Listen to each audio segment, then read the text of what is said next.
boat. There's two things at this point that are important.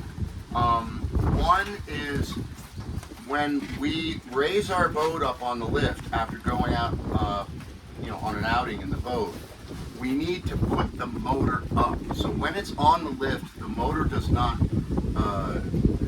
sit down. So the way to put the motor down, because it's still up, is over here. After you flush it, you put the motor up, right? Yeah, yes, that's right. After we flush it, we put the motor up. So it's parked, it's on the lift, and it's on the lift with the engine up. Right.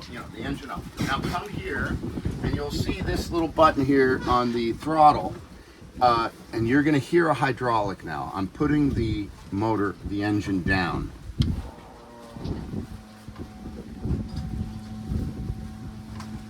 We can hear it. You'll hear a noise when you know it's all the way down. There, the noise sort of changes, and if you don't hear that noise change, then just hold it for a good 15 seconds and you know it's all the way down.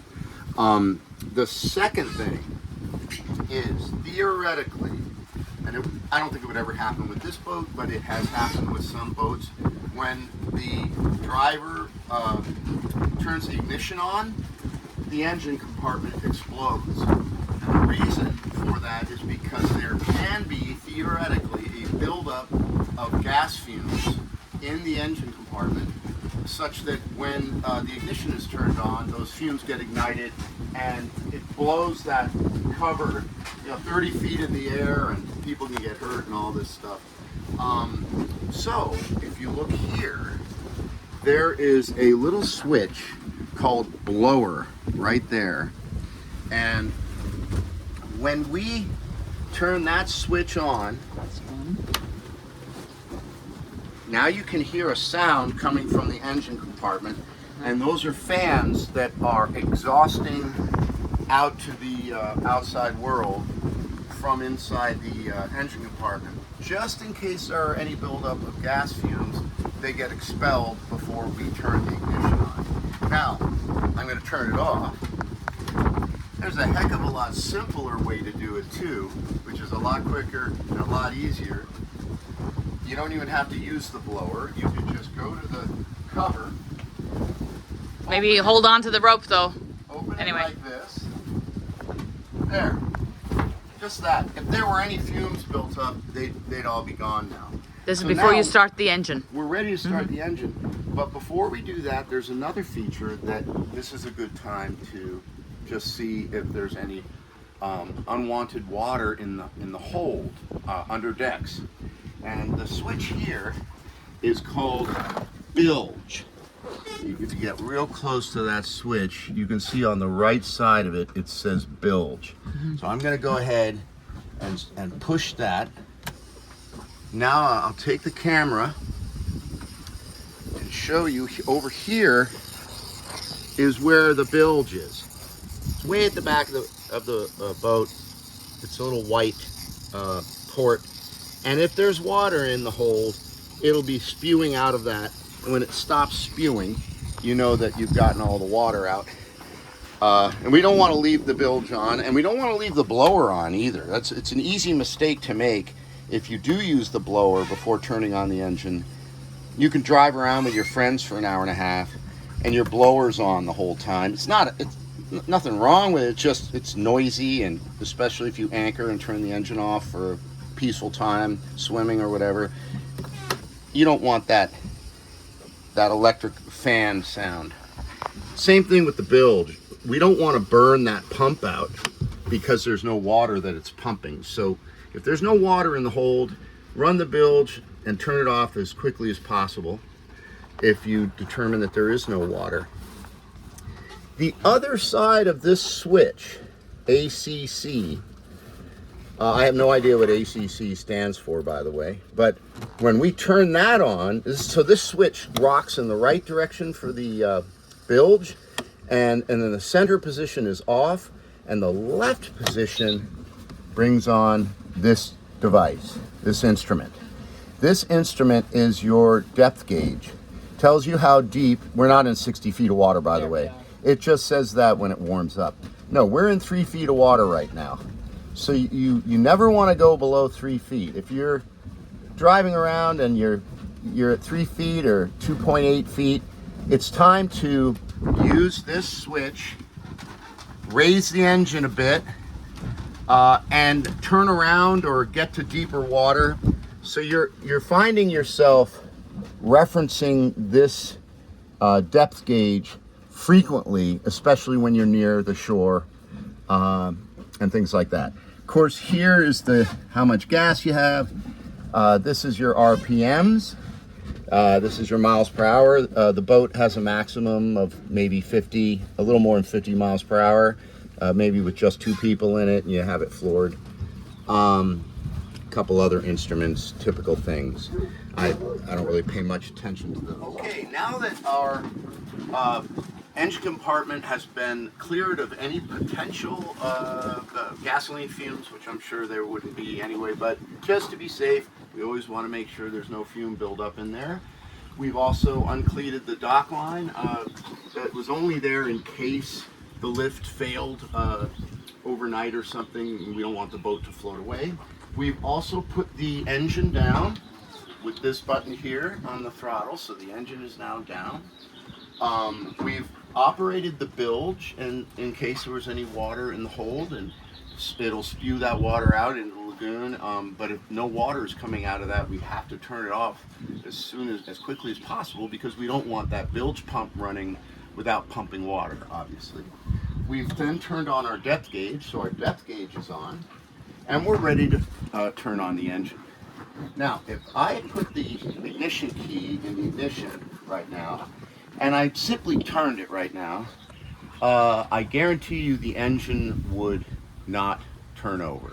The starter would go yang, yang, yang, yang, yang, yang, yang, but it would not start because there's not enough fuel in the carburetor and in the system, or if it's fuel injection, there's not enough fuel in the engine and in the cylinders. So we need the equivalent of when you're in a car and you pump a gas pedal before you turn the key. Right, you pump it a few times maybe just to kind of get some gas into the engine, and you might even hold the gas pedal a third of the way down while you're turning the key. Well, that's what we're going to do here. So this is our throttle. Now let's get a real close up here. You see this red safety, this red sort of button. Mm-hmm. As you can see, this red button depresses. Right. You can't move this throttle up and down without releasing that catch. Now I can run it up and down. But if I do this, I'm in gear. I'm putting the engine in gear. Now I'm putting it in reverse in gear. Now watch this. I may be pumping some gas into the engine right now, but if I have it forward like that, a little bit of throttle going on there, and I turn the key, watch what happens. The only thing that happened was I get the safety beep for any swimmers that might be in the area. That's why you have that loud beep when you're turning on the ignition. But you'll notice something else. The starter didn't even engage. The engine is not turning over. Why? Because it's a safety thing. They don't let you turn on the engine when it's in gear. Kind of like a car too. You can't start a car and drive or something. So we have to be in neutral. We have to release that red catch. And now we're ready to put it into forward and into gear. Aha! But we push this. This is a button right here. We push it in nice and hard. Now when we move the throttle forward, it's only a gas pedal. It's only a throttle. It's not putting the boat into gear. Now if you see me gently pumping it a few times, I'm pumping gas into the engine. Now I'm going to hold it at about halfway. Now I can turn, and while I'm turning, I can operate this the way you would in a car. Your foot on the gas pedal while you're trying to start a car. You might put a little more gas. You might pump it a couple times. Now, let's look at this. This is our RPMs. We don't want that to spike up to 5,000 or 6,000, God forbid 6,000, especially when it's been sitting here and it's cold. All of a sudden it explodes to 5,000 RPMs. We don't want that. But we also need to start the engine. So what we're going to see, and I'm going to ask Denise to film this tachometer when I'm starting the boat, and I'll see if I can get it just right. You want to kind of have it flare up, vroom, and come to life, and you'll see that needle jump up, maybe to 2,500 or so. But then you want to kind of pull it back and contain it around 1,200 to 1,500. So let's do that. I think there's enough gas in the engine now. So you can see my right hand over here. I'm on the throttle. I've used this button. This is extremely important. I've used this button. You push it in, you release the red catch. Now it's just a gas pedal. It's just a throttle. It's not putting the boat into gear. Now when I turn the ignition and get in on that tachometer. I'm going to just turn it on and then I'll go. Ready?